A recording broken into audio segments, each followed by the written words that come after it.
Boa noite, pessoal. Boa noite a todos. Boa noite. Estão me ouvindo bem aí? Boa noite. Então, tá. Hoje a gente vai encerrar, então, né, aquelas duas últimas leituras obrigatórias que nos faltam. Bom dia, então, bom dia não, boa noite, então, aí, Patrícia, Marina, Luísa. Então, eu vou pegar hoje aquelas duas leituras obrigatórias que faltam, pessoal, tá? E vamos embora, né? Vamos lá. E a semana que vem já tem pré-prova já, olha só. Então, vou passar aqui, sem muitas delongas, né, que a gente tem aqui um livro de contos. Agora, não sei se vocês chegaram a ler, pessoal, tá? Mas esse livro de contos aqui do Machado, ele mata a pau, não dá para negar isso aí, tá? Tem pelo menos, como eu falei aqui em vermelho, ó, 6 contos clássicos, assim, mas clássicos mesmo, tá? Então, informações de um primeiro momento, tá? Que eu acho que a URGS não deve vir com esse tipo de questão, ela deve já entrar em contos clássicos do Machado, tá? O livro se chama Várias Histórias, né? Enfim, o título não diz muita coisa, tá? Mas se a gente for olhar aqui, ele é um livro de 1896, é o terceiro livro de contos do Machado, e é um livro, o melhor livro de contos do Machado. Então, primeira anotação clássica, né? São 16 contos, certo? 16 contos. Só para ter uma ideia, ele está substituindo o livro Papéis Avulsos, que era o livro anterior da lista de leituras obrigatórias, e o Papéis Avulsos chegou a ter 12 contos, porque tinha um, que era o Alienista, que era um conto muito longo, tá? Então aqui voltamos basicamente, né, no que era a normalidade de um livro de contos, né, entre 14 e 20 contos, tá? Então são 16. Pessoal, reparem, né, a Cartomante tá ali, clássico dos clássicos. Uns Braços, clássico dos clássicos, Um Homem Célebre, A Causa Secreta, O Enfermeiro, Conto de Escola. Então, esses aqui são os grandes contos machadianos. Se a gente fizesse uma lista dos 20 maiores, eles estão com certeza nessa lista, tá? O Machado lançou 218 contos, uns 50 de primeiríssima grandeza, e aqui vocês têm, né, essa lista aqui muito boa, tá? Bom, falar de Machado de Assis é falar de análise do ser humano. O Machado vai analisar caracteres, certo? O grupo de personagens nunca vai ser muito gigante. Então, vocês vão pegar basicamente um casal e talvez um terceiro. Um casal e um terceiro. É basicamente isso que aparece, tá? Então, vamos lá.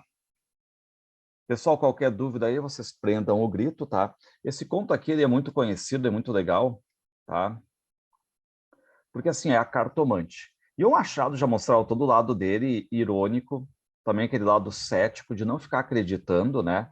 É um conto narrado em terceira pessoa, em que há este Camilo, Vilela e Rita, tá? E o que o Machado faz rapidamente, né? Mesmo que sejam amigos, triângulo amoroso, traições, é algo que é muito comum nas narrativas do Machado. Então, reparem, né?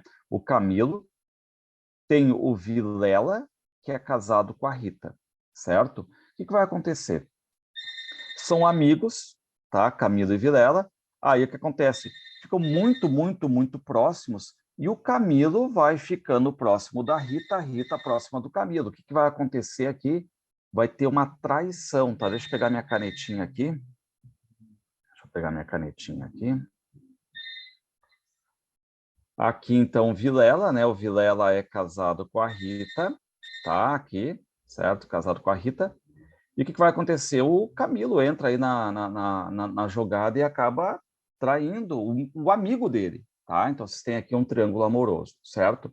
Bom, quando eu digo triângulo amoroso, é aqui no Machado de Assis, o que está sendo traído não está sabendo, tá? Então, o Vilela não está sabendo aqui num primeiro momento está sendo traído. E aí aquela coisa vai. Os dois estão muito próximos, né? Enfim.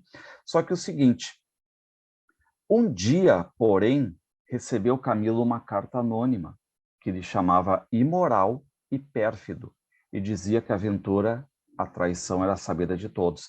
Então entendam, né? O Camilo está traindo o Vilela e aí de repente ele está achando assim, bom, ninguém está sabendo, né? Uma traição, digamos, perfeita. Só que ele recebe uma carta anônima e essa carta anônima está dizendo, ó, tu é um imoral, tu é um pérfido, tu é uma pessoa suja. E esse teu caso com a Rita, tem muita gente sabendo, tá? O que faz o Camilo? O Camilo se apavora. Então ele começa a rarear as visitas na casa do Vilela e da Rita. E ele vai rareando, e claro que o Vilela vai perguntar, mas o que houve? Que tu tá, né? Enfim, tá vindo pouco agora. E o Camilo mente. Não, eu tô com uma namorada, eu tô conhecendo uma pessoa, enfim, né? Mas faz aquela mentira. Ok. Só que chega uma hora que as ausências prolongaram-se e as visitas cessaram inteiramente. Ou seja, então não tem mais agora visita nenhuma. E claro que a Rita, não entenda, né, pessoal, não tem mais aquela questão toda enfim, de um WhatsApp, de uma ligação, não tem isso aí na época, né? Então o que acontece? O Camilo não foi mais até a casa lá da Rita e do Vilela, e claro que agora fica aquela questão assim, pô, mas o que está acontecendo? E a Rita fica impaciente com isso. E aí que a gente vai entender, a Rita, ela vai até uma cartomante, o título é a cartomante, né? É um quarto elemento aí na narrativa, tá? Vai aí até a cartomante, certo? E aí a cartomante vai lá e tranquiliza ela. Diz, não, não vai acontecer nada, não vai acontecer nada, não vai acontecer nada, tá? Só que aí o Camilo vai lá falar com a Rita, e a Rita diz, olha, eu visitei a cartomante. E o Camilo, quando ele era menor, ele até era mais supersticioso, mas agora ele não acredita nisso, ele fica rindo da Rita, né? Mas para que tu fez isso? Onde é que fica a casa dessa mulher? Ela aponta, né? Ali, olha, fica ali e tudo mais. Eu não acredito que tu foi lá, enfim, por que tu não perguntou para mim, né? Precisa estar pagando essas pessoas, enfim, tudo mais, né? Ok, tá? Eles se entendem, mas de certo modo a cartomante tranquiliza tanto a Rita quanto o Camilo, certo? Qual é o problema? Eles estão achando que tudo está ok de novo, continua o romance, só que o Camilo recebeu mais 2 ou 3 cartas anônimas. E aí, de novo, ele vai lá conversar com a Camila, né, desculpa, com a Rita, e aí o que acontece, né? O Camilo pergunta para a Rita, Rita, e aí, o que tu acha essas cartas aqui e tudo mais? Assim, não, então deixa eu levar, e aí se aparecer alguma carta anônima lá em casa, eu comparo com a letra, vejo se é a mesma pessoa e tudo mais, né? Enfim, tá? Só que, de novo, né? O Camilo tá naquelas assim, pô, a coisa tá ficando mais séria, tão mandando mais cartas anônimas, paro, não paro, ele fica naquela dúvida, né? E aí, no dia seguinte, estando na repartição, recebeu Camilo este bilhete de Vilela. Reparem que agora ele não recebe uma carta anônima, ele recebe uma carta direto do Vilela, que é marido da Rita. E a carta diz assim, ó, vem já já à nossa casa, preciso falar-te sem demora. Pessoal, sabe a questão toda assim, né, enfim, vocês entendam essa parte aqui, né? Às vezes a gente recebe mensagens e a gente não sabe o tom que foi escrita a mensagem. E a gente fica passando aquelas coisas na cabeça, mas só um pouquinho. O que está acontecendo aqui? É um tom sério, um tom simples, né? Aquela coisa, vem que eu quero falar contigo. Tá, mas o que é? Não, vem que eu quero falar contigo. E fica aquela dúvida, aquele mistério ali. E o Camilo tá com medo agora, tá? Por quê? Porque está começando a pensar, bom, é uma obviedade. O Vilela descobriu tudo, tá me chamando para me matar. Porque naquela época, entendo, né, século XIX, era muito comum a traição ser vista também, né, com um assassinato e tudo mais, o lavar a honra, enfim.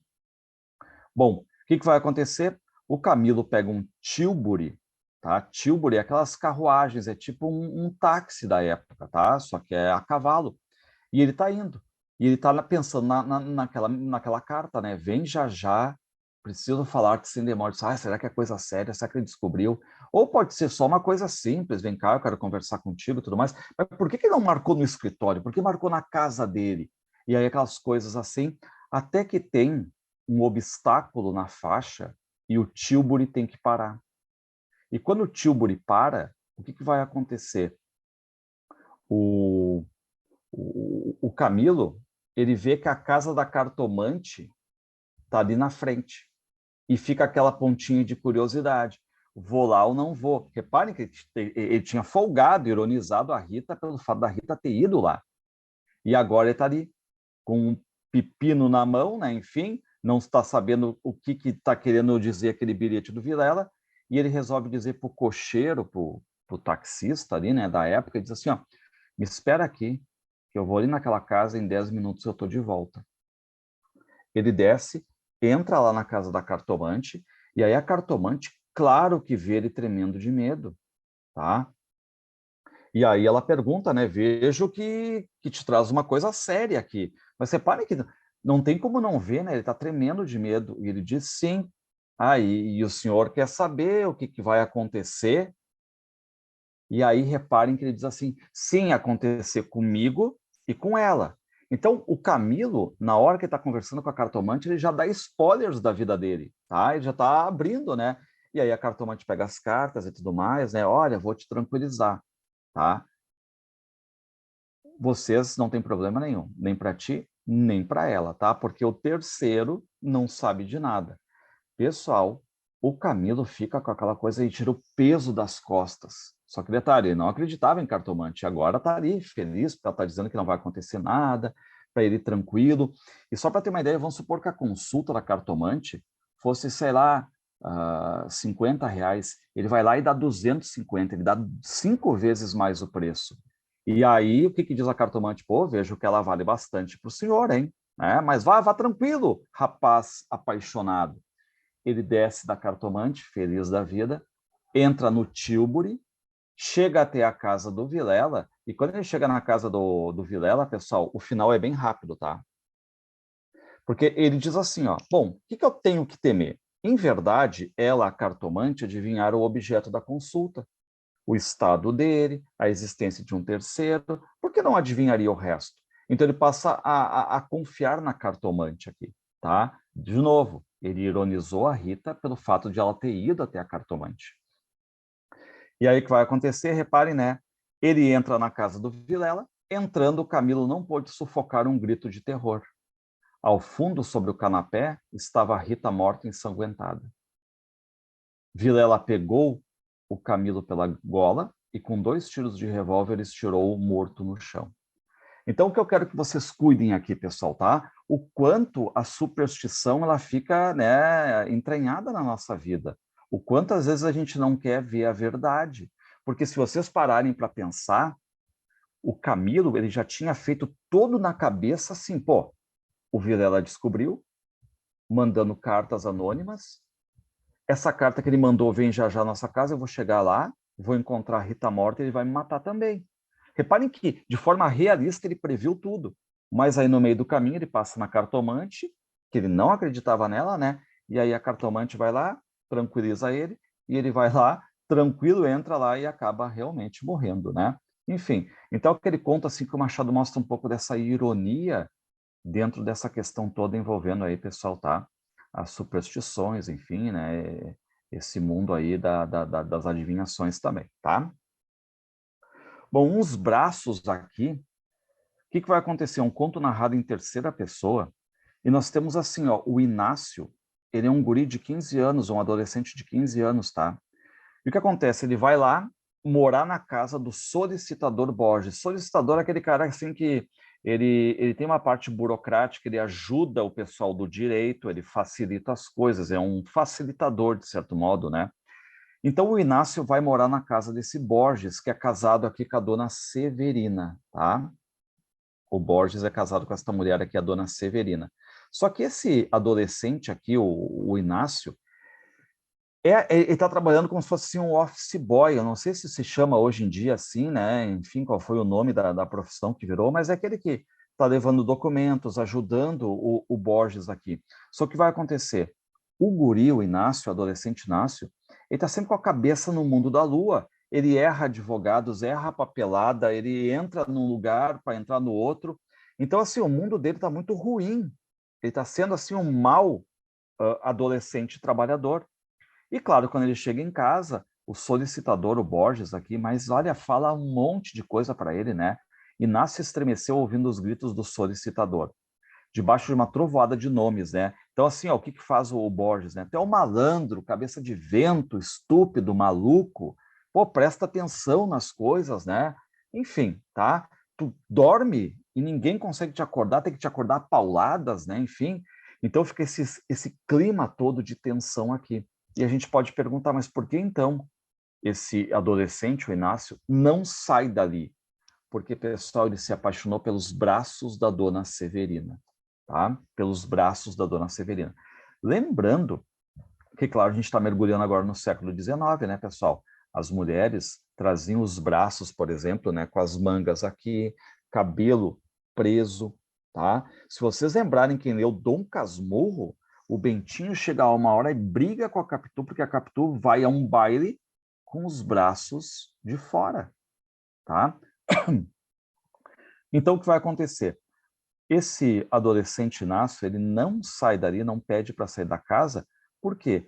Porque, na verdade, pessoal, ele está apaixonado pelos braços da Dona Severina, tá? Reparem, também a culpa era antes de Dona Severina em trazê-los assim nus constantemente.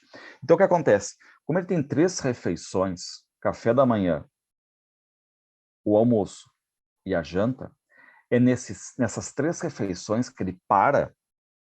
E quando os 3 estão na mesa, ele consegue ficar observando, assim, sabe, de relance os braços dela.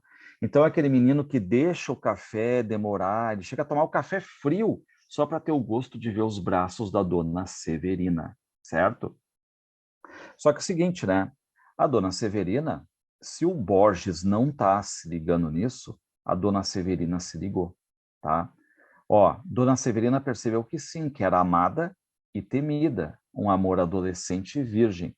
E concluiu, então, que deixa eu ver aqui, tá guardando, né? Que o melhor era não dizer nada para o solicitador, para o marido dela.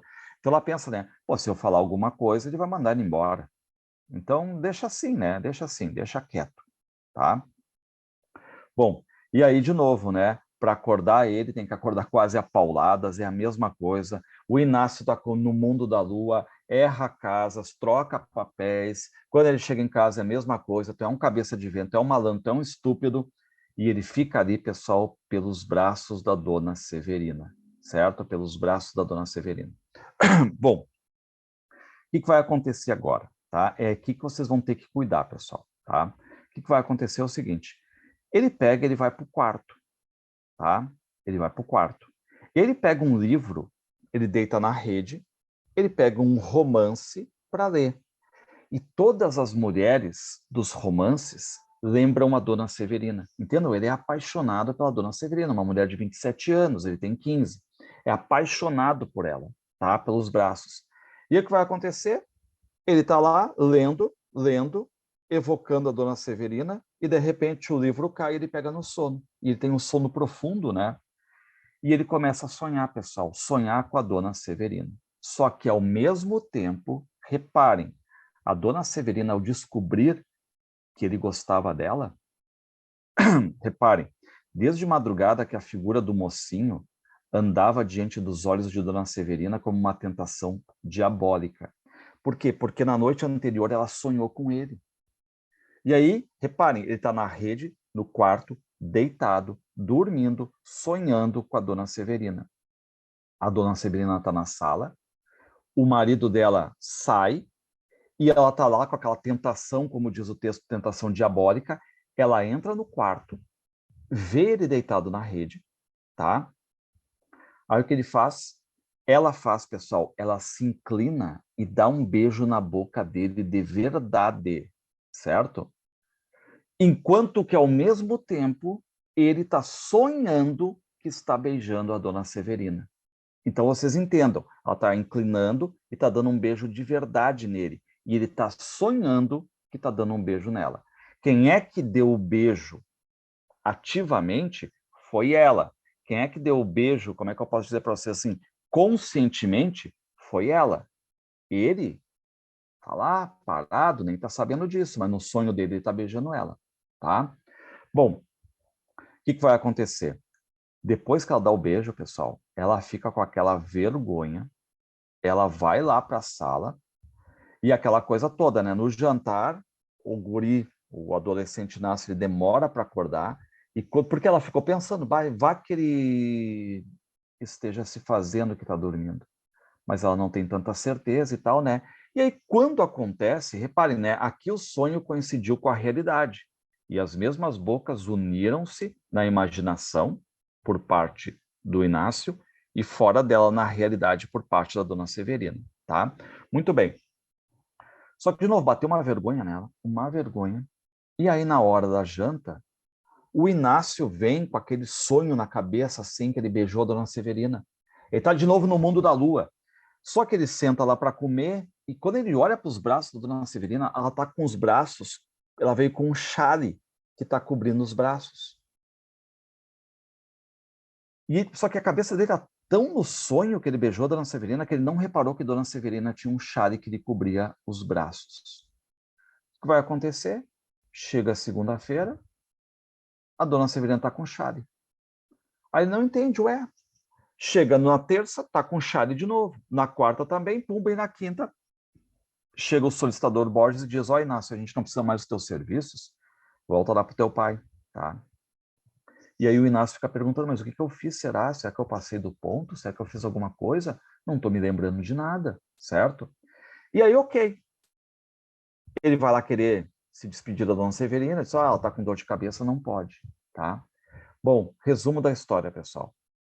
O Inácio não é mais aquele Inácio agora de 15 anos, porque através dos anos ele foi crescendo, foi tendo outros amores, outras namoradas, mais efetivas e longas, só que mesmo tendo, reparem, relacionamentos reais, beijos reais, efetivos, longos, nenhuma sensação achou nunca igual aquele domingo na Rua da Lapa quando ele tinha 15 anos.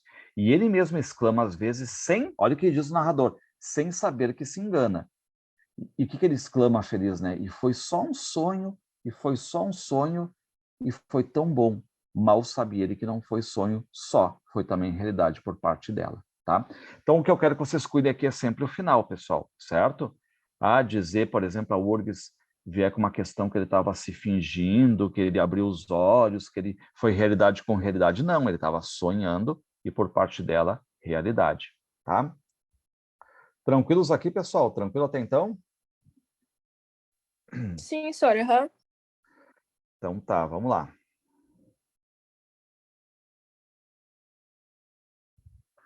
Pessoal, agora a gente chega num conto aqui, tá?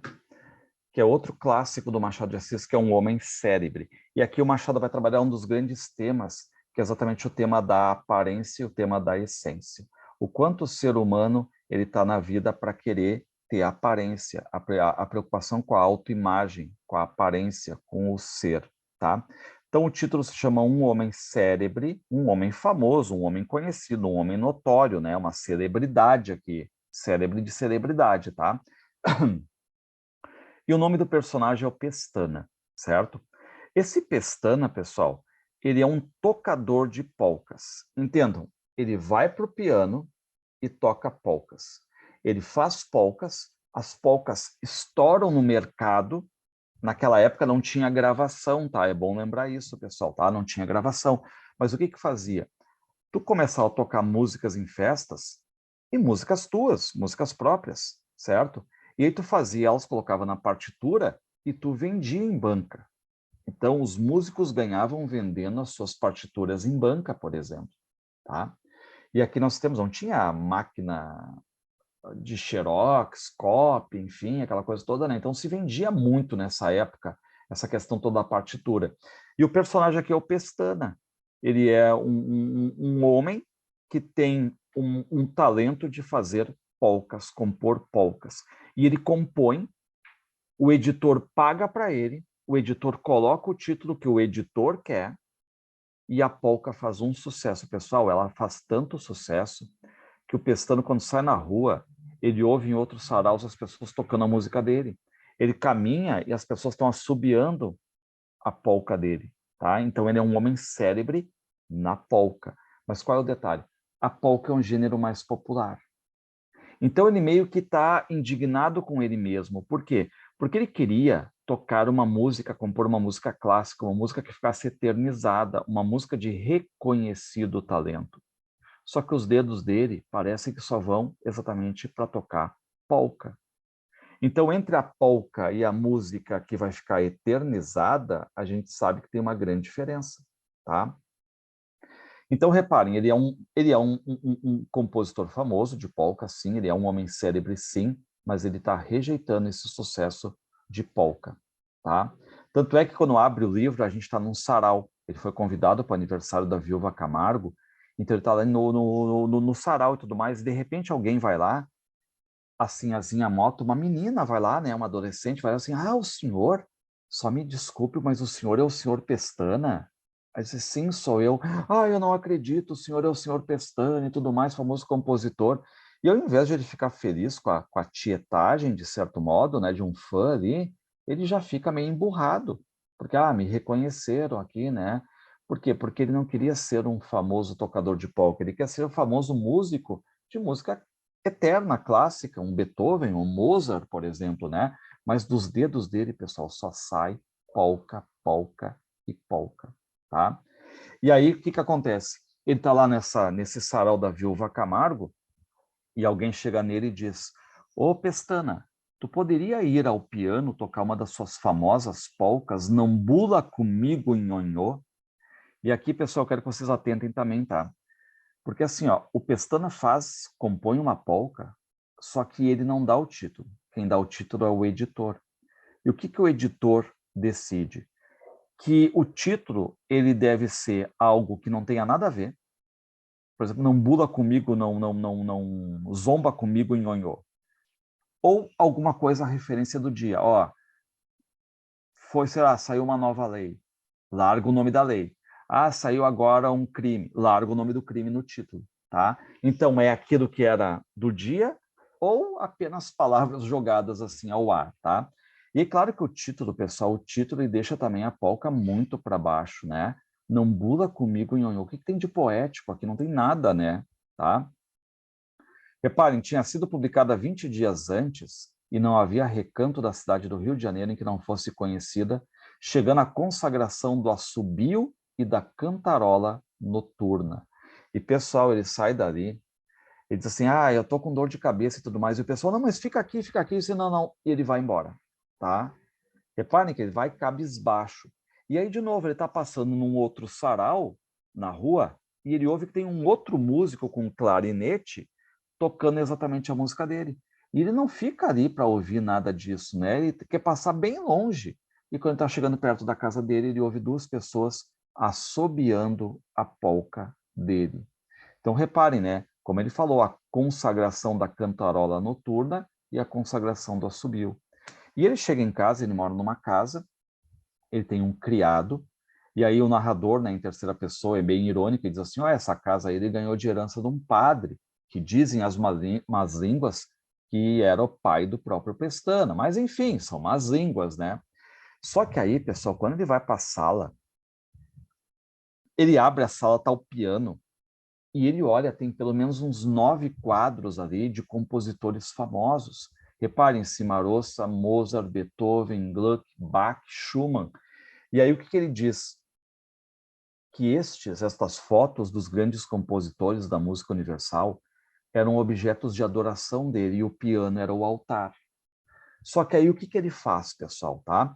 Ele vai até o piano e ele toca, eu acho que você sabe, né? Quando tu toca a música dos outros, tu tá tocando cover, certo? E tem muita gente, a gente olha hoje tanto vídeo de pessoas boas assim, né, mas que tocam cover, que tiram certinho o som de outra pessoa, mas aí tu pede para criar alguma coisa, essa pessoa não consegue criar. Ficou meio que só um imitador, né? Um imitador. Então, o que vai acontecer aqui? Ele começa a tocar Mozart, começa a tocar Beethoven, começa a tocar os grandes ali, tá? E aí a gente fica sabendo que a primeira polca que ele compôs, primeira polca dele, ele queria botar um título muito bonito. Reparem, o título seria esse aqui, pessoal, ó. Pingos de Sol. E é um título bonito, mais poético, mais sonoro. Só que ele chega para o editor e diz: não, não, não, não, não, não, não, não, não, de jeito nenhum. Os títulos, desde já, devem se dar para popularidade, devem cair no gosto do público leitor. Pingos de Sol não cai. Tá, mas como assim? Não, não, não. O título tem que ser com alguma coisa do dia ou apenas palavras aí, tá? Ó, então vai se chamar A Lei de 28 de Setembro, porque saiu essa lei agora, ou Candongas Não Fazem Festa. E ele pergunta, mas o que significam candongas? Não sei, diz o editor, mas é popular e pega rápido. Então reparem, né, que o Pestana, na ânsia também, né, de certo modo, de querer vender as polcas, porque ele vive também, né, das aulas de piano e tudo mais, mas o editor pega e detona nos títulos, tá? E aí o editor diz assim, e outra coisa, Pestana, a próxima que o senhor compor, né, eu já tenho um título aqui, Senhora Dona Guarde o Seu Balaio. Então tu imagina, olha o nome da música, né? Senhora Dona Guarde o Seu Balaio, certo? O que ele falou? Títulos têm que ser populares, certo? E aí lá vai ele, faz a polca, é lançada, em 8 dias ele estava célebre, famosíssimo. Mas, de novo, pessoal, ele meio que rejeita essa fama aí. Por quê? Porque ele aspira a algo maior, só que os dedos dele não estão respeitando esse algo maior, tá? Bom, e aí ele vai conhecer uma mulher chamada Dona Maria, tá? Também gosta de arte, toca piano com ele, só que ela tinha um problema, ela estava tuberculosa, tá? Então aquela ideia, né, de tuberculose, a tuberculose vir muito rápido e matar de forma muito rápida, né? Tem uma personagem ali também do conto A Causa Secreta, por exemplo, né, que morre de tuberculose. E aí o que ele faz? Bom, eu agora vou me casar, vou quebrar o celibato, vou ter relações, né? Enfim, talvez venha uma inspiração. E ele pensa, né?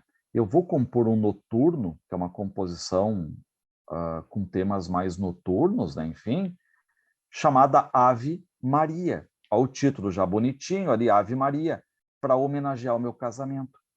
Só que acontece, enquanto a Maria está lá no quarto tossindo e morrendo, como diz o texto, né? Ele saía escondidinho e ficava compondo esse noturno chamado Ave Maria.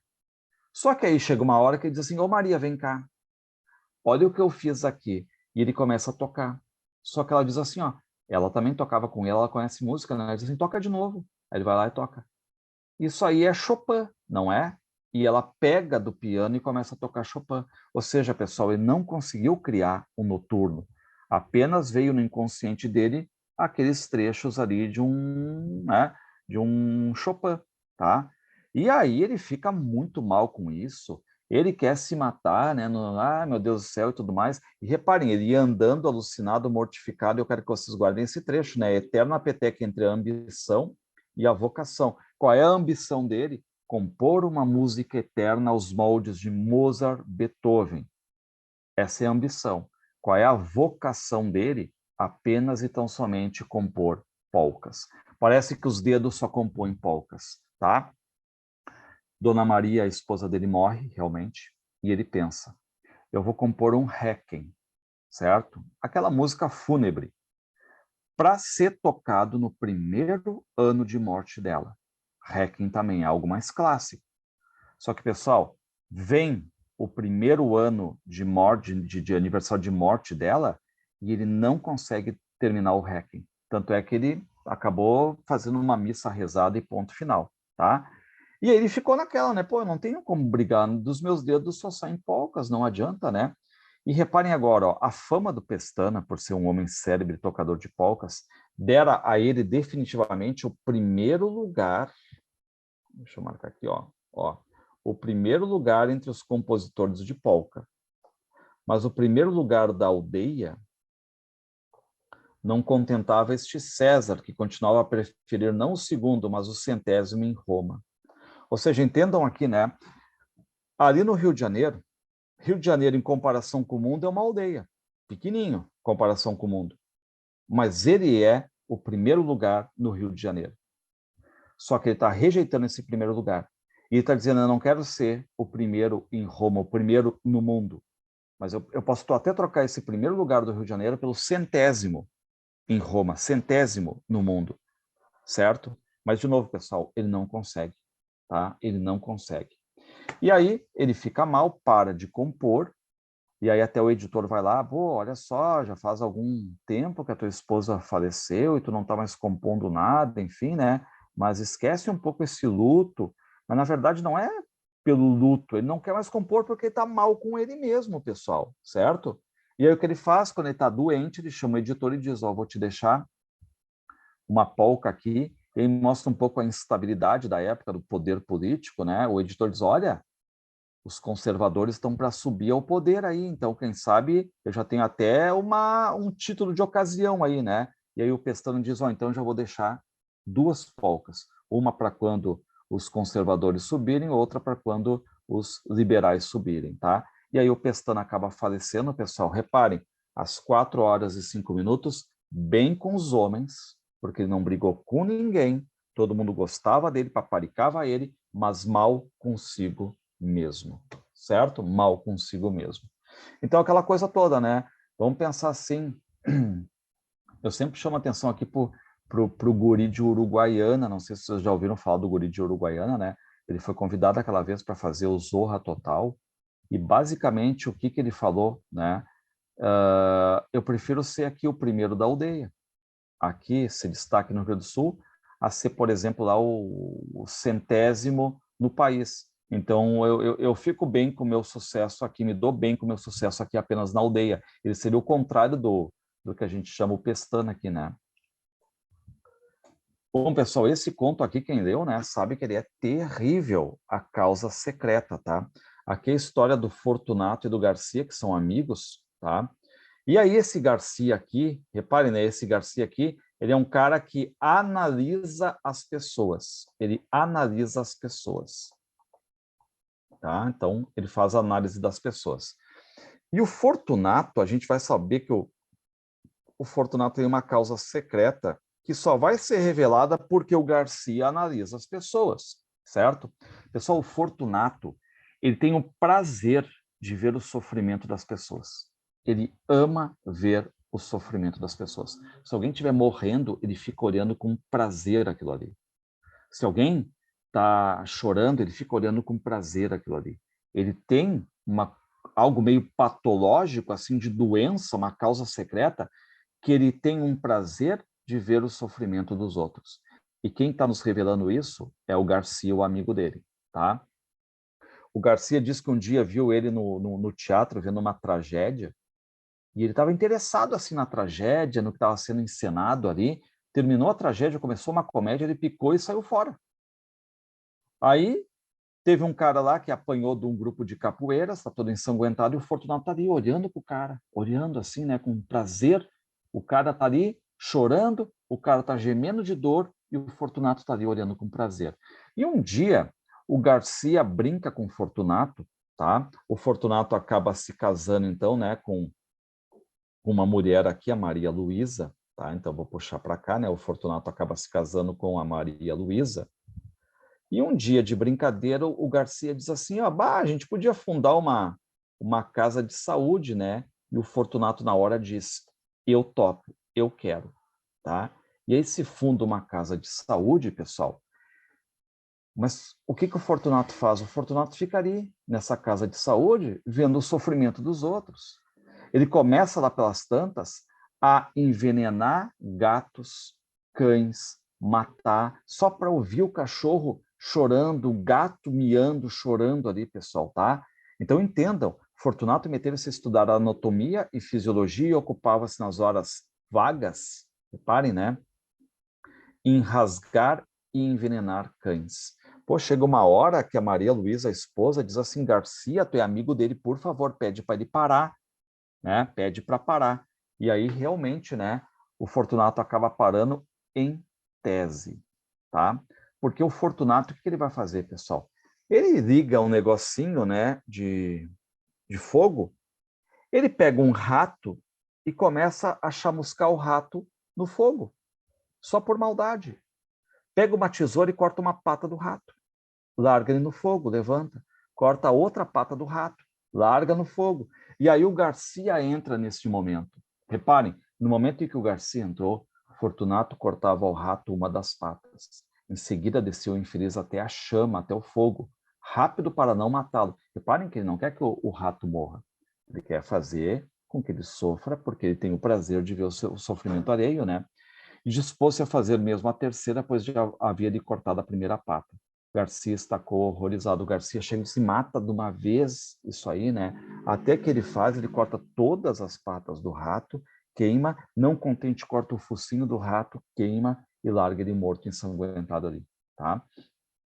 Então, vocês têm aqui nesse conto do Machado de Assis, exatamente chamado A Causa Secreta, esse Garcia, que ele é um observador de caracteres humanos, observando exatamente o amigo dele, o Fortunato, que tem essa patologia, digamos, né, de olhar o sofrimento alheio, o prazer de ver o sofrimento alheio, tá? E no momento que o Fortunato está, de certo modo, só olhando para essa casa de saúde, o Garcia vai se interessando pela mulher dele. E, de novo, aqui aquela questão, né, de um possível triângulo amoroso clássico nos contos machadianos, na relação literária machadiana. E o Garcia começa a se interessar pela Maria Luísa. E a Maria Luísa começa a tossir, de novo, está com tuberculose, né? Enfim, a doença, o mal do século XIX, a tuberculose, que matou muita gente, né? Ela vinha com muita força. Então, entendam qual é a causa secreta aqui, pela necessidade de achar uma sensação de prazer que só a dor lhe podia dar. É o segredo deste homem. Quando o Garcia nos revela, né, que é o segredo deste homem aqui, então o Fortunato, tá? E aí no final, pessoal, só para vocês cuidarem aqui esse conto, né? Enquanto a Maria Luísa está com tuberculose, está quase morrendo, o marido dela, o Fortunato, fica do lado da Maria Luísa. Mas reparem que ele não está muito ali para cuidar dela. Ele está ali do lado para ver a dor da própria esposa, sentir o prazer pela dor da própria esposa ali, tá? E aí ela acaba morrendo, e quando ela acaba morrendo, para ele, ele meio que, pô, tô de volta à realidade, tá? E aí, claro, tem lá o velório da Maria Luísa, ela tá tapada lá com um véu em cima, né, no rosto, enfim. E aí estão os dois ali, tanto o Garcia quanto o Fortunato, os dois estão no velório da Maria Luísa. Só que, de novo, né, o Garcia é apaixonado pela Maria Luísa.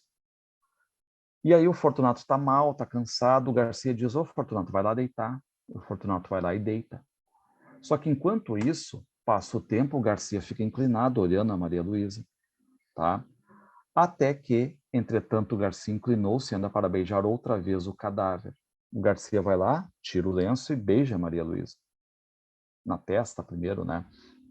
Só que ao mesmo tempo o Fortunato acorda e fica espiando aquela cena. Aí depois o que vai acontecer, ó? Mas então não pôde mais, porque o beijo do Garcia arrebentou em soluços e os olhos não puderam conter as lágrimas que vieram em borbotões, lágrimas de amor calado e irremediável desespero. Então reparem, né, o Garcia dá um beijo na Maria Luísa morta ali e vem aquelas lágrimas de quem amava ela e não pode fazer nada, né? Tá morta ali. Então ele tá sofrendo pela Maria Luísa. E aí o que vocês acham que o Fortunato vai fazer? Vai ficar com ciúme e tudo mais? Não. Ele tá ali feliz da vida porque está observando o sofrimento do Garcia pela esposa dele. Ó, Fortunato à porta, onde ficara, saboreou tranquilo essa explosão de dor moral que foi longa, muito longa, deliciosamente longa. Então aqui vocês têm a causa secreta.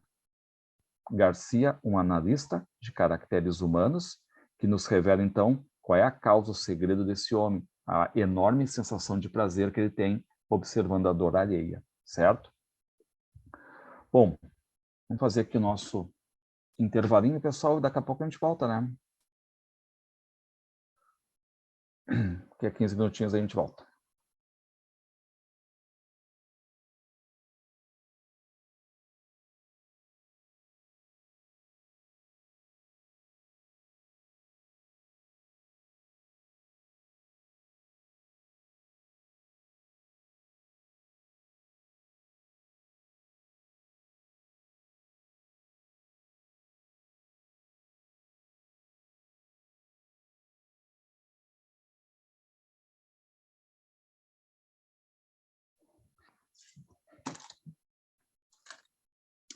E aí, pessoal, voltando então aqui. Vou seguindo então aqui.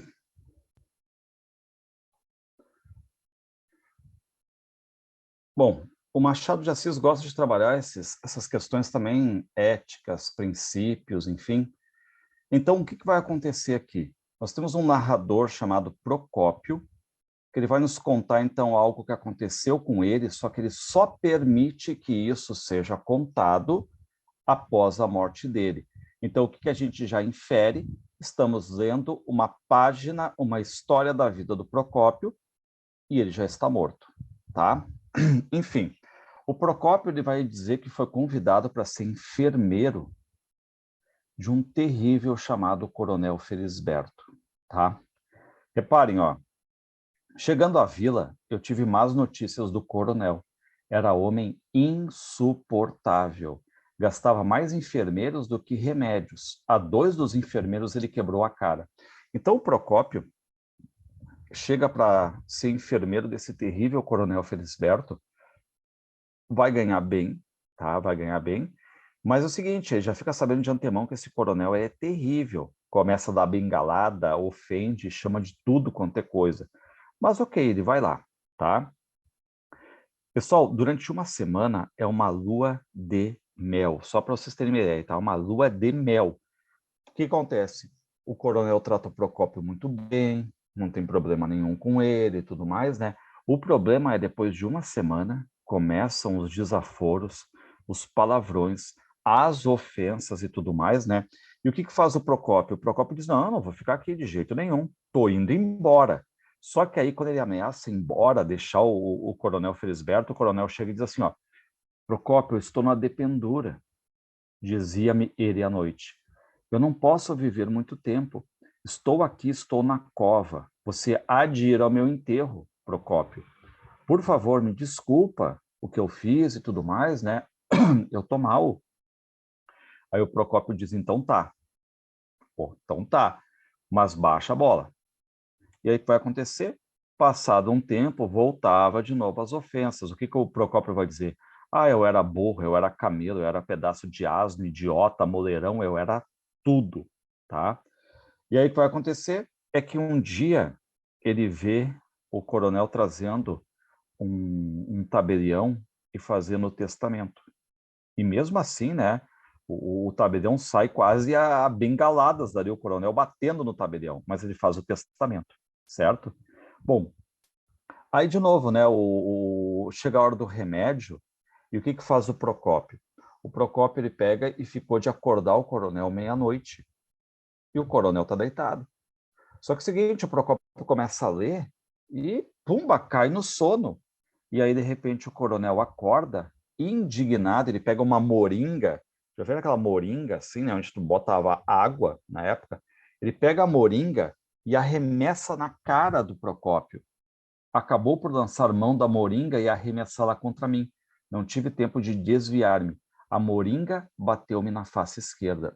Aí o Procópio fica tão irritado com o coronel que ele vai para cima do coronel e começa aqui, ó, no pescoço dele, a engasgar o coronel. E quando vê, ele mata o coronel. O coronel morreu. E ele disse, e agora, meu Deus do céu. E ele olha, né, que claro, a face dele está com um pouquinho ainda de inchada, porque ele recebeu uma moringa na cara. E no coronel, aqui, ó, as marcas no pescoço, estão as unhas do Procópio. Ele diz, meu Deus do céu, e agora, o que eu faço? E aí, pela manhã, ele vai ver, né, que as marcas no rosto saíram, só que ele vai lá e levanta a gola da camisa do coronel para ninguém ver. Ele manda chamar lá o médico, o vigário, chegam lá, enfim, ele estava com aneurisma, estava cheio de problemas já, estourou aneurisma e tudo mais, morreu. E aí tem a hora do velório, e o Procópio está ali, louco que acabe o velório de uma vez, louco que ninguém mexa no pescoço para não ver nada ali que denuncie ele. O coronel é enterrado. Passa uma semana e abre-se o testamento do coronel. E o Procópio vira herdeiro universal. Tá? Ele não acredita, mas ele virou herdeiro universal. Todos os bens do coronel ele deixou para o Procópio. Tá? E o Procópio feliz da vida, mais feliz da vida, mas também com um detalhe, aquele peso na consciência a partir de agora. Tanto é que ele começa, olha, eu vou doar metade, não sei o que eu vou fazer com a minha parte, enfim. Só quando ele recebe, ele tem que, ele ajuda alguma coisinha ou outra, mas fica com dinheiro, né? Então fica aquela coisa toda, que nem a cartomante lá, né? Num primeiro momento eu digo uma coisa, depois eu já mudo de opinião rapidamente. Então, o Procópio está ali, quando ele vai receber também, ele vai visitar lá os trâmites com o advogado, lá vai todo mundo dizendo, né? Ah, mas Procópio, tu ganhou herança, né? Mas eu não sei como é que tu aguentou. Aquele coronel, ele é o diabo em pessoa. E o Procópio quer proteger o coronel, né? Ele diz assim, não, mas não era tão assim. Ele tinha lá o seu lado e tal, mas era um cara bom, né? Como bom, o cara era um diabo em pessoa. Enfim. Então, o que acontece? O Procópio, então, nos conta, de certo modo, com um peso na consciência, né? Que virou herdeiro universal, mas ele foi um assassino. Então, ele busca na consciência ali aquelas desculpas todas. Ah, o coronel estava com aneurisma, estava com reumatismo, estava com 2, 3 outras doenças, enfim, né? Ia morrer, todo mundo que me falava que ele ia morrer, não demoraria muito tempo, né? Mas, lembrando, o Procópio matou ele, certo? E ainda recebeu a herança de testamento, tá? Bom, e aqui o conto de escola também é um conto muito irônico, né? Porque a gente tem que prestar atenção no que o narrador, o Pilar, acaba aprendendo na escola, quais são as lições dele, né, na escola. Porque um dia ele está ali, né? Bah, eu vou para o morro ou vou para o campo? Morro ou vou para o campo? Aí ele fica pensando, pô, lá no morro tem pandorga, pipa, enfim, papagaio, tem o campo também, para onde é que eu vou? E aí ele decidiu que o melhor era ir para a escola, só que não por ser uma pessoa estudiosa, né? Porque ele se lembra que ele tomou assim, ó, um castigo do pai, o pai bateu nele e até agora estava doendo aí a vara de marmeleiro nele, né? Então ele foi para a escola. E quando ele chega na escola, quando o professor entra, os alunos todos se levantando, aí o professor senta, aí que os alunos sentam, é dada a lição ali de gramática e tudo mais. E aí, claro, né, o Pilar, que é o narrador, ele está olhando a todo momento para a janela, e ele vê pipa, pandorga e tudo mais, ele fica assim, pô, por que que eu vim para a escola? Eu podia estar lá brincando, né? Fui um bobo em vir, disse eu ao Raimundo. O Raimundo é o filho do professor, tá? E aí o Raimundo diz assim, não, não diga isso, Pilar. E o que acontece? O Pilar quer saber o que que o Raimundo quer conversar com ele, tá? Porque o Raimundo, o filho do professor, ele é caracterizado como faísca atrasada. Todo mundo que retém a matéria, por exemplo, será em 20 minutos, ele leva 1 hora para reter na memória. E naquela época, né, não se esqueçam, havia palmatória pendurada ali, quem não fazia e tudo mais, apanhava. Bom, aí o Pilar fica, mas o Raimundo, que estão falando baixinho, né, por causa do professor, para não ouvir, né, mas o que que tu quer comigo? Me fala o que que tu quer comigo, né? Não, mas daqui a pouco, daqui a pouco. De repente, olhei o Curvelo e estremeci. O Curvelo é o aluno da frente, um pouquinho mais velho que eles, que está olhando, né, essa conversa do Pilar com o Raimundo, tá? Aí o que vai acontecer? O Raimundo, filho do professor, pega e mostra uma moeda de prata para o Pilar, para o narrador. Diz assim, ó, tá vendo essa pratinha que tu quer? E o Pilar diz, eu quero. Me passa a lição, me passa aqui o tema. E aí o Pilar, o narrador, pensa, pô, mas eu sempre passei antes o tema para ele e nunca cobrei nada. Agora, ele me dando uma moedinha, eu tenho que ser mais profissional nisso aí. E realmente, né, ele vai lá e passa a lição, pega a pratinha, bota no bolso e passa a lição. Só que aí o Raimundo é que ele faísca atrasada, não consegue, né, entender muito bem, diz, mas falta uma coisinha aqui. Não, não, não.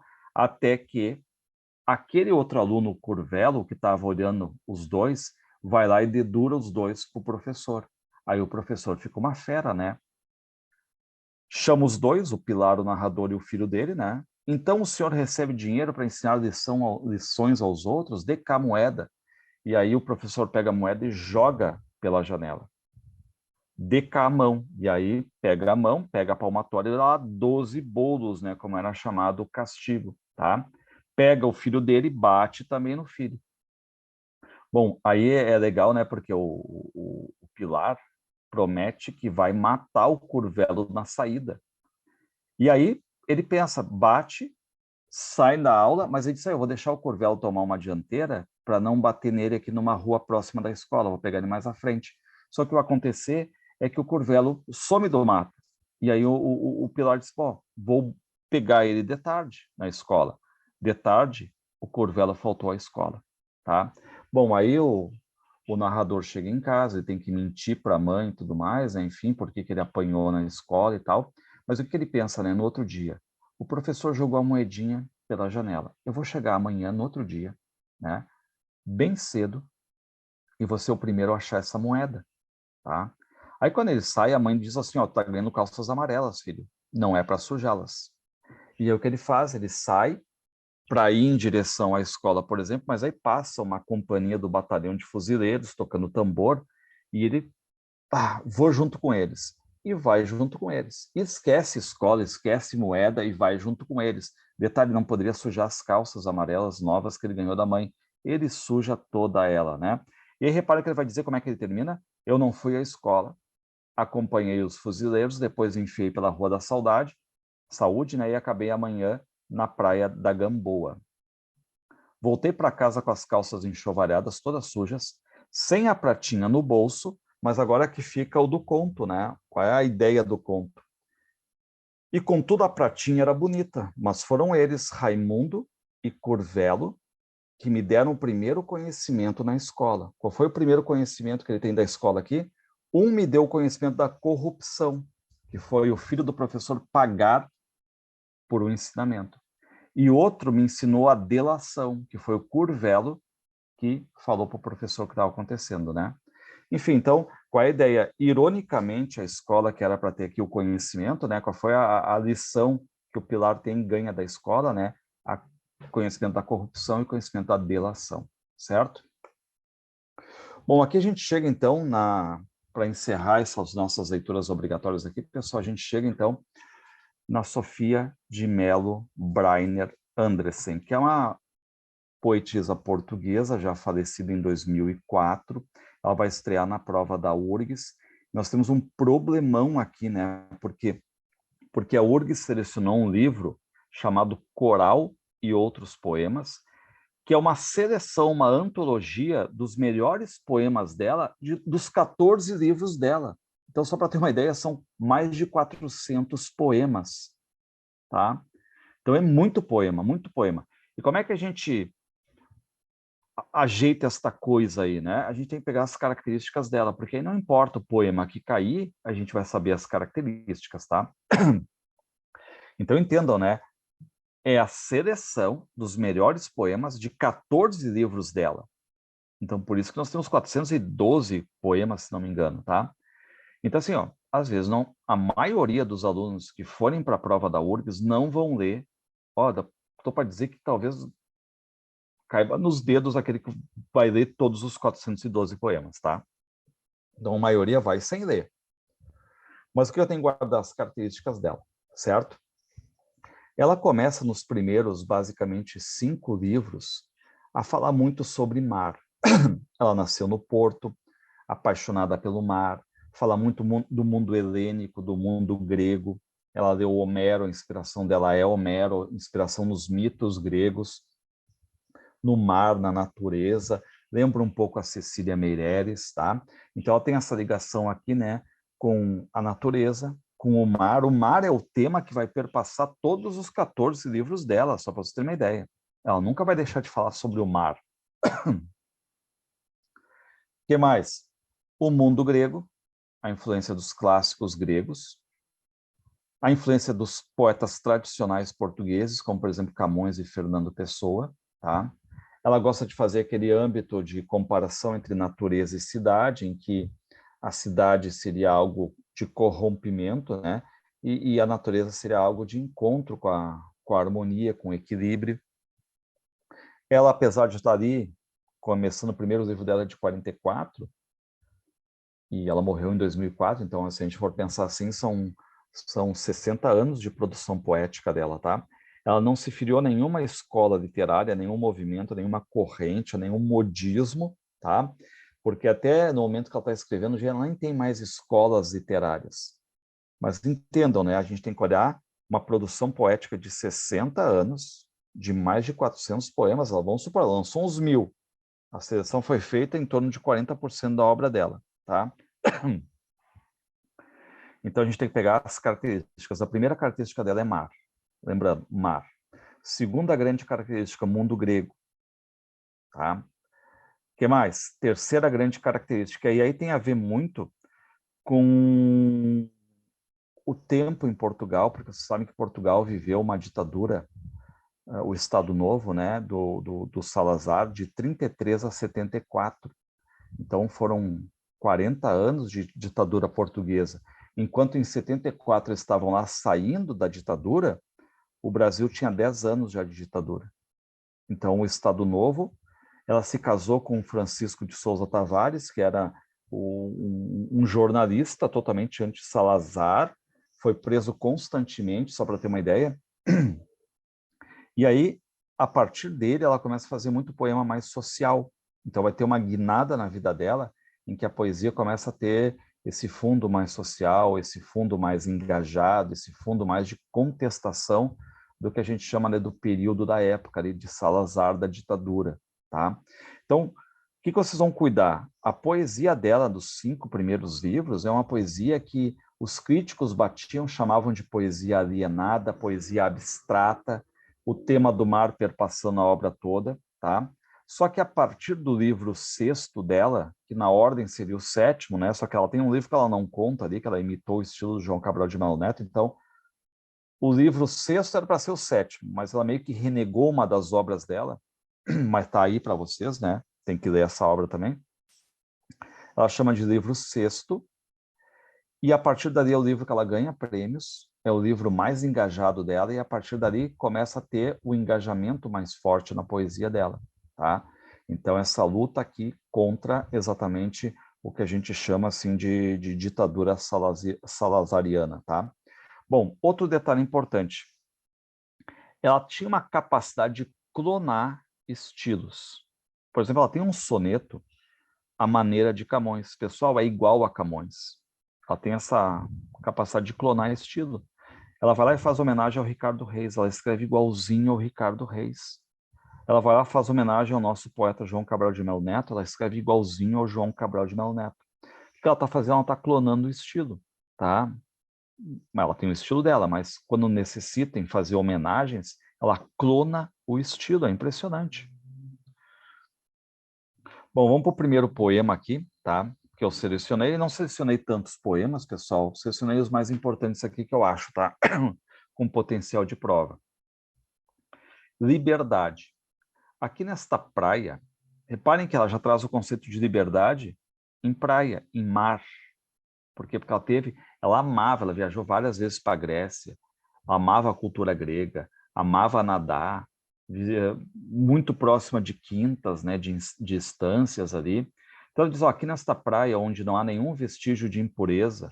Então, de novo, quando se lê poesia, se faz inferência, pessoal, se tira coisas por lógica, como a poesia sintetizada, tu consegue colocar aquilo que não está ali. Por exemplo, aqui nesta praia, onde não há nenhum vestígio de impureza, então eu digo que a praia é lugar de pureza.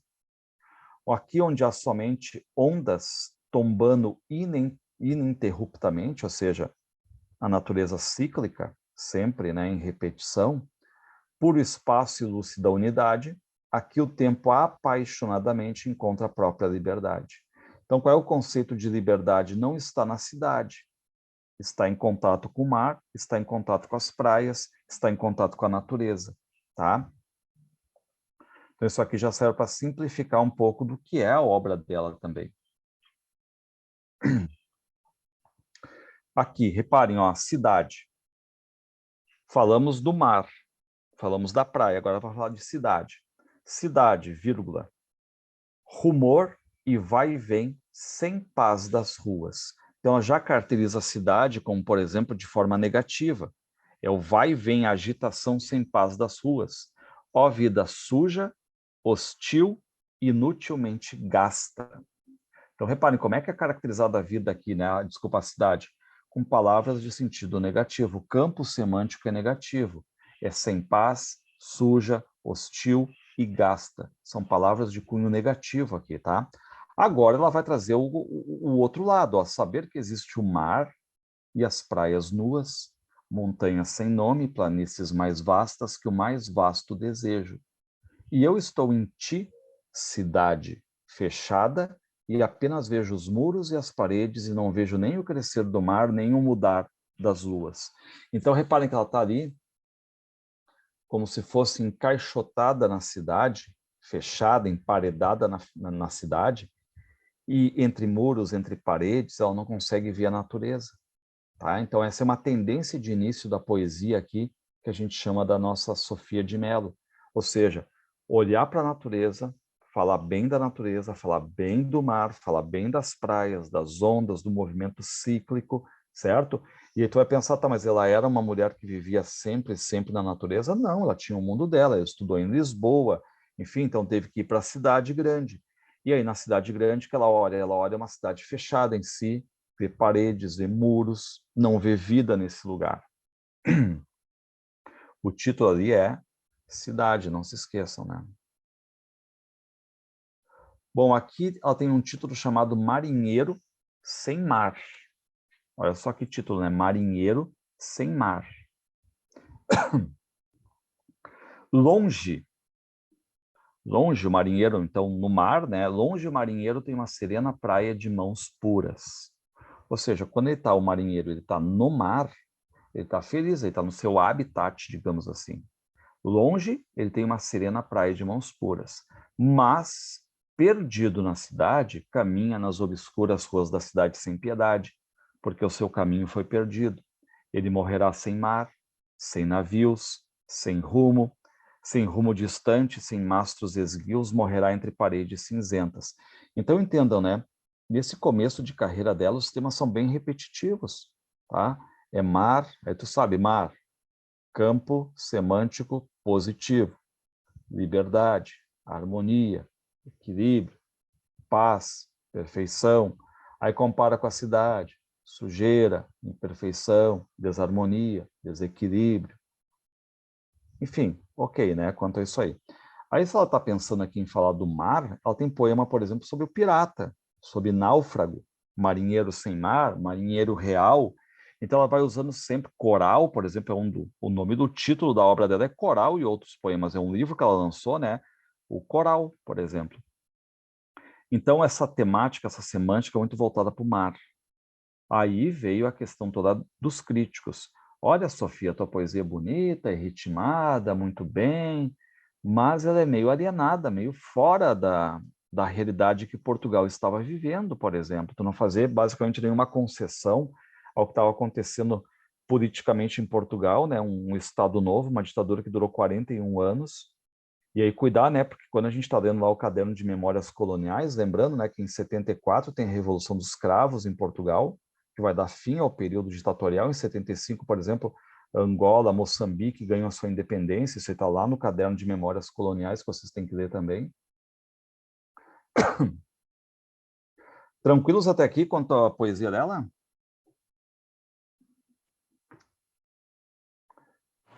Sim, senhor, tranquilo. Tranquilo, né? Por enquanto não tem problema aqui. Aqui, Marinheiro Real. O que tu espera já do título? Marinheiro Real, para ela, é aquele que está no mar, tá? Enfim, né? Fazendo o que tem que ser feito, a sua profissão. Ó, vem do mar azul o marinheiro, vem tranquilo, ritmado, inteiro, perfeito como um deus, alheio às ruas. Então não está nem aí para as ruas. Agora, lá no mar, real, ele está tranquilo, está ritmado, está inteiro, perfeito como um deus. Reparem ali que ela não botou, ó, vem tranquilo, vírgula, ritmado, vírgula, inteiro. Ela é uma autora pós-modernismo, então não tem essa preocupação aqui com pontuação, se tem vírgula, não tem vírgula, tá? O modernismo dá essa liberdade aqui. Inscrição, é como se fosse um epitáfio. Epitáfio, você sabe aquela inscrição que antigamente se colocava, né? Aquela inscrição tumular, quando se colocavam lápides, quando se colocavam, enfim, túmulos, mausoléus. Hoje já não tem tanto isso, né? Mas século XIX, por exemplo, é muito comum as pessoas escolherem uma inscrição, um epitáfio que eu quero inscrever na minha lápide, né, em mármore, colocar a data de nascimento, data de morte, uma frase de efeito, enfim. O que ela coloca aqui como inscrição? Quando eu morrer, voltarei para buscar os instantes que não vivi junto do mar. Reparem, quando eu morrer, voltarei para buscar os instantes que não vivi junto do mar. Então, basicamente um lamento, né? Que ela queria passar mais tempo da vida dela junto do mar. Pessoal, só não se esqueçam de um detalhe. Ela é uma poeta ou poetisa, tanto faz, tá? Mas qual é o detalhe aqui que fica? Ela está escolhendo um eu lírico para se expressar. Não é a Sofia de Mello, ela está escrevendo, ela está criando um eu lírico, tá? Então, quem é que essa voz do poema se chama eu lírico, que pode ou não se confundir com a vida de quem escreve. No caso, claro que tem muito de biografia, de enfim, né, de derramar essa coisa mais pessoal, mais biográfica, mas não é ela, não se esqueçam, quando a URGS vier com uma questão, vai chamar o eu lírico, não vai dizer a poeta Sofia de Mello, não é isso aí, pessoal, é o eu lírico, tá? Então, o gênero lírico, quem fala é o eu lírico, é o sujeito lírico. Quando a gente está lendo um romance, um conto, por exemplo, vocês têm narrador, é em primeira ou terceira pessoa. E quando está lendo teatro, teatro é gênero dramático, não tem narradores, né? Tu entrega para o palco as pessoas para fazer a interpretação, a ação, a representação. Bom, agora nós temos um poema aqui chamado Exílio. E o que a gente vai cuidar desse poema, tá? Aqui já começa a ter a temática social. Aqui vocês têm a temática social. E é importante, eu acho que a URGS vai vir com temática social, tá? Apesar do mar perpassar toda a obra dela, o exílio, a questão de política engajada e tudo mais, né, vai ser também uma tendência na prova, tá? Reparem, exílio. Pessoal, a gente sabe como é que funciona o mundo do exílio, tá? Nós tivemos aqui o Caetano Veloso, o Chico Buarque, quando deram a ditadura, por exemplo, eles foram para Londres, o Geraldo Vandré foi para o Chile, porque tinha um sistema ditatorial, desculpa, um sistema socialista lá no Chile. O Chico Buarque, que vocês estão ouvindo, né? Ele foi para a Itália. Então, tu tinha essa questão, essa perspectiva de quando teu país não estava legal, fazer o exílio. Ou seja, o exílio é estar fora da tua terra natal. Tu ter esse deslocamento aqui, tá? Esse deslocamento geográfico, de certo modo.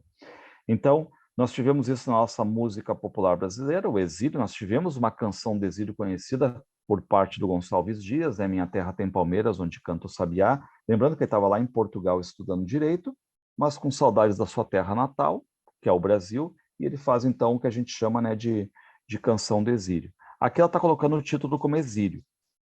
Ela diz, quando a pátria que temos não a temos, reparem que forte esse verso, né? Quando a nossa pátria, que é para ser nossa, nós não a temos, ela não é nossa, e ela está falando exatamente de um Portugal de Estado Novo, de período ditatorial, perdida por silêncio e por renúncia. A todo momento ela está marcando isso, né? Aquela questão de silêncio, porque chega uma hora, e vocês sabem disso, né? 10 anos, 20, 30, 41 anos, em que tu tenta contestar, a tua voz não se faz, e as pessoas vão perdendo aquele prazer pela renúncia. Então, vai sendo perdida por silêncio e por renúncia. E ela vai dizer, olha, até a voz do mar, que para ela sempre foi liberdade, se torna exílio. E a luz que nos rodeia, que sempre foi também liberdade, é como grades. Então, cuidem esse poema, ela tem vários poemas que são muito curtos, estão vendo, né? Muito curtos aqui. Cabem assim numa prova, não tem a URGS, desculpa, por exemplo, para não botar um poema, um trecho do poema, porque são curtos. Mas aqui Exílio já tem essa questão aqui engajada, né? Olhando para um país ditatorial. Aqui, pessoal, Homero. Homero, lembrem, né? A gente não sabe se ele existiu de fato ou não, o Homero, mas é atribuído a ele, por exemplo, né, a Ilíada e a Odisseia, tá? Ela leu muito Homero, se inspirou em Homero, e ela diz, ó, escrever o poema como um boi lavra o campo. Ela faz uma comparação, escrever um poema de forma natural, sem que tropece no metro o pensamento, sem precisar fazer metrificação, sem que nada seja reduzido ou exilado, ou seja, poesia sintética, perfeita, sem que nada separe o homem do vivido, e ainda por cima tu conseguir colocar as experiências, a vida na poesia. Então aqui ela olha para o Homero como se fosse a grande inspiração mesmo, tá? Em quem ela se inspira para escrever? No Homero, porque ela vê que o Homero escrevia sem metrificação, escrevia, por exemplo, né, de forma natural, escrevia tudo que tinha para falar, sem precisar cortar palavras. Então, de certo modo, Homero como um poeta perfeito. Não sei se já ouviram falar sobre a Penélope. Como eu falei para vocês, o mundo grego é uma inspiração dela também, né? As histórias gregas. A Penélope, ela era casada com Ulisses, ou Odisseu, tá? Depende do nome grego ou romano, né? Ulisses ou Odisseu, tá? Ele é o personagem da Odisseia. Ele fica 10 anos lá na Guerra de Troia, 10 anos longe da amada dele, a Penélope. E aí depois ele desafia os mares e fica perdido mais 10 anos, ele fica 20 anos longe da Penélope, tá? E a Penélope entra na história da mitologia universal como símbolo de fidelidade. Porque o que fazia a Penélope? Começa todo mundo a pressionar que o marido dela não vai voltar e que ela tem que escolher um novo marido. Só qual é o recurso que ela faz para adiar?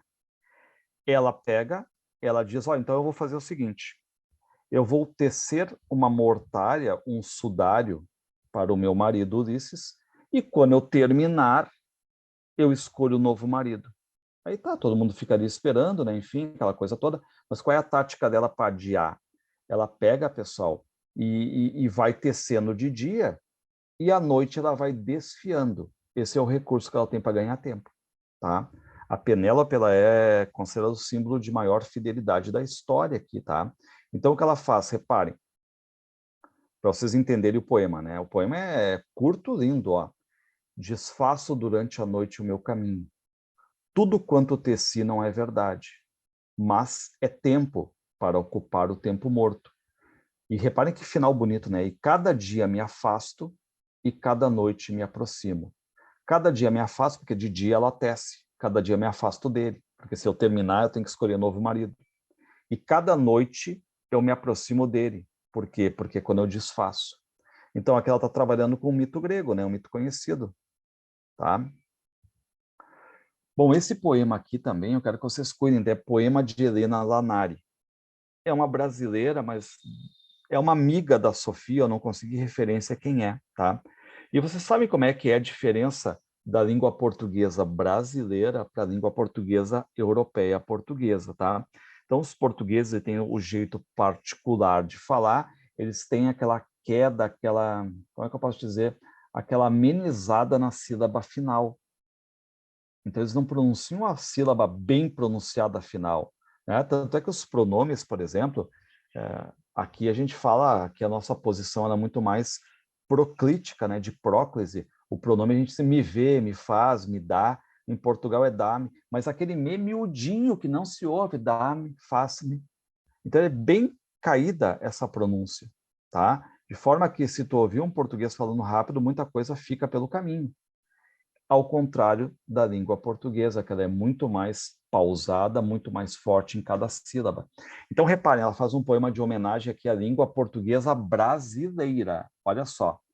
Gosto de ouvir o português do Brasil, onde as palavras recuperam sua substância total, concretas como frutos, nítidas como pássaros. Reparem, concretas e nítidas, ou seja, bem pronunciadas. Gosto de ouvir a palavra com suas sílabas todas. E, de novo, por inferência, a gente começa a comparar com o português de Portugal. E a gente vê, né, que em Portugal não são as sílabas todas, vai tendo um enfraquecimento da sílaba final. Reparem, gosto de ouvir a palavra com suas sílabas todas, sem perder sequer um quinto de vogal, sem perder nada. Toda a palavra bem escandida, né? Ou seja, escandida é bem pronunciada. E aí ela retoma o título, ó. Quando Helena Lanari dizia o coqueiro, com todas as suas sílabas, o coqueiro ficava muito mais vegetal, ficava muito mais concreto, muito mais nítido na fala de uma brasileira do que na fala de uma portuguesa, tá? Ela veio para o Brasil, pessoal, não se esqueçam, né? Ela visitou o Brasil aqui. Ela tinha essa afinidade com João Cabral de Melo Neto, por exemplo, poeta português, poeta brasileiro, pernambucano. Ela adorava o Murilo Mendes também, adorava a Cecília Meirelles, o Drummond, Manuel Bandeira. Então, a lista de poetas modernos que ela adorava assim é riquíssima. Aqui, pessoal, Brasil 77, tá? Brasil 77. Então, olha só, ela está pegando aqui um poema, Brasil 1977, o Brasil ainda respirando ditadura militar. Começa em 64, termina em 84. Claro que já está naquele processo já de abertura política, né, um enfraquecimento, enfim, mas ainda era ditadura, certo? O que ela diz? Ó, Brasil dos bandeirantes e das gentes emigradas, em suas terras distantes, as palavras portuguesas ficaram mais silabadas. Fala de novo da pronúncia brasileira. Como se nelas houvesse desejo de ser cantadas, Brasil, espaço e longura em nossa recordação. Mas, ao Brasil que tortura, só podemos dizer não. Então, entenda, ela faz referências aqui à política do Brasil à época. Então, ela tem essa familiaridade aqui, sim, com a poesia brasileira, tá? Como falei para vocês, Murilo Mendes, João Cabral de Melo Neto, Emanuel Bandeira, Cecília Meirelles, enfim, Drummond. Ela fala muito desses poetas aqui. E aí a poesia dela começa também a trabalhar muito essa temática mais engajada, social, política, e depende do golpe retórico que a URGS coloca, né? Porque tanto faz o adjetivo, a poesia engajada, a poesia social, poesia política, poesia de contestação, tanto faz, tá? Mas, de novo, o olho dela é num rato no prato, né? Ela está olhando para o Brasil, 77, ditatorial, tá? Enquanto que em 74, Portugal já tinha perdido, tá? E ela cuidem esse poema aqui chamado 25 de Abril. 25 de Abril é o dia da Revolução dos Cravos em Portugal. Eles colocavam um cravo vermelho na boca da arma, né? Para calar a arma com uma rosa, certo? Então, 25 de Abril é a Revolução dos Cravos. É o dia da liberdade. Em Portugal é feriado, é o dia da liberdade. Então diz assim, ó, esta é a madrugada que eu esperava, o dia inicial inteiro e limpo. Reparem como se fosse um dia começando do zero. Como se fosse agora meu país que vai começar do zero. Onde emergimos da noite do silêncio e livres habitamos a substância do tempo. Então, a partir de agora, reparem, né, o que ela categoriza como 25 de abril, Revolução dos Cravos, Dia da Liberdade em Portugal. O dia que ela esperava, inteiro, inicial, limpo, livre, em contraponto à noite e o silêncio. Outro poema dela aqui, ó, chamado Revolução. Olhem a data, é um poema que foi datado, tá? Lá embaixo está 27 de abril de 74. 27 de abril de 74, se passaram apenas 2 dias da Revolução dos Cravos. E o que ela está dizendo? Como casa limpa, como chão varrido, como porta aberta, como puro início, como tempo novo, sem mancha nem vício, como a voz do mar, interior de um povo, como página em branco onde o poema emerge, como a arquitetura do homem que ergue sua habitação. Então, reparem que os poemas começam a ficar até mais felizes agora. Por quê? Porque ela está olhando para um país novo, Portugal, que está deixando, depois de 41 anos, né, o período ditatorial. Então, para ela é casa limpa, chão varrido, porta que se abre, liberdade. Esse poema aqui, O Velho Abutre, ele faz referência a uma caricatura de Salazar. Salazar, que foi o ditador, né? Depois ele acaba morrendo, o Marcelo Caetano acaba tomando o lugar dele, e quando a coisa aperta, o Caetano chega até aqui ao Brasil, né? Reparem, o Velho Abutre, ou seja, Salazar, é sábio e alisa suas penas. A podridão lhe agrada e seus discursos têm o dom de tornar as almas mais pequenas. E tinha, então, toda aquela semântica também do discurso do Salazar, do ditador Salazar, que era apequenar os portugueses, colocar lá embaixo eles, certo? Então, teve uma época aí, né, que Portugal andou muito para baixo realmente, né? Enfim, até depois, foi quando eu não me lembro agora quando é que o Filipão, aqui o treinador da seleção, né? Ele assumiu Portugal, foi depois da Copa, eu acho que, se não me engano, foi 2004, mas ele pegou, acho que 2003, ele foi ser técnico de Portugal, o Filipão, e aqui no Brasil tinha feito a família escolar e tudo mais, e tinha dado certo, ele foi campeão do mundo. E lá em Portugal ele viu, né, que também Portugal estava meio para baixo, ele pediu para todos os portugueses colocarem uma bandeira de Portugal, as cores de Portugal nas suas janelas, enfim, para tentar puxar um pouco, né, esse nacionalismo que estava perdido em Portugal, um pouco para baixo ali. Aqui ela vai lá, faz um poema chamado A Paz sem Vencedores sem Vencidos, que é algo difícil, né? A paz sem vencedores sem vencidos, porque a história normalmente comenta, deixa lugar para o vencedor, né? Então, reparem, dai-nos Senhor, e aquela cita Senhor, talvez Cristo, é que ela evoca muito mais mitologia, musa, do que propriamente algo religioso, né? Então, dai-nos, Senhor, a paz que vos pedimos, a paz sem vencedores e sem vencidos, que o tempo que nos deste seja um novo recomeço de esperança e de justiça, tá? Então, aqui, pessoal, só para encerrar, então eu queria que vocês cuidassem essa evolução na poesia da Sofia, tá? É uma margem gigante de poemas, são mais de 400, mas lembrando, ela começa nos 5 primeiros livros ali, falando muito sobre o mar, falando muito sobre o mundo grego, olhando para os seus grandes influenciadores ali, Camões, Fernando Pessoa, os próprios brasileiros. Daí depois ela vai fazer lá o livro sexto, em que muda toda, dá uma guinada na carreira dela, ela coloca mais a poesia social, a poesia engajada, e ela começa a refletir mais sobre esse período ditatorial que já estava instalado há muito tempo em Portugal ali. Então aqueles poemas ali, né, de pedir justiça, liberdade, mas ela nunca esqueceu do mar que vai perpassar toda a obra dela, como um sentido de liberdade, o sentido onde tudo recomeça, certo? Então é isso aí, pessoal. Nos vemos então na pré-prova, então, que vai ser quarta que vem, né? Quarta que vem, tá? Então tá, um grande abraço então a todos aí e até quarta. Tchau, senhor. Boa noite. Boa noite, boa noite.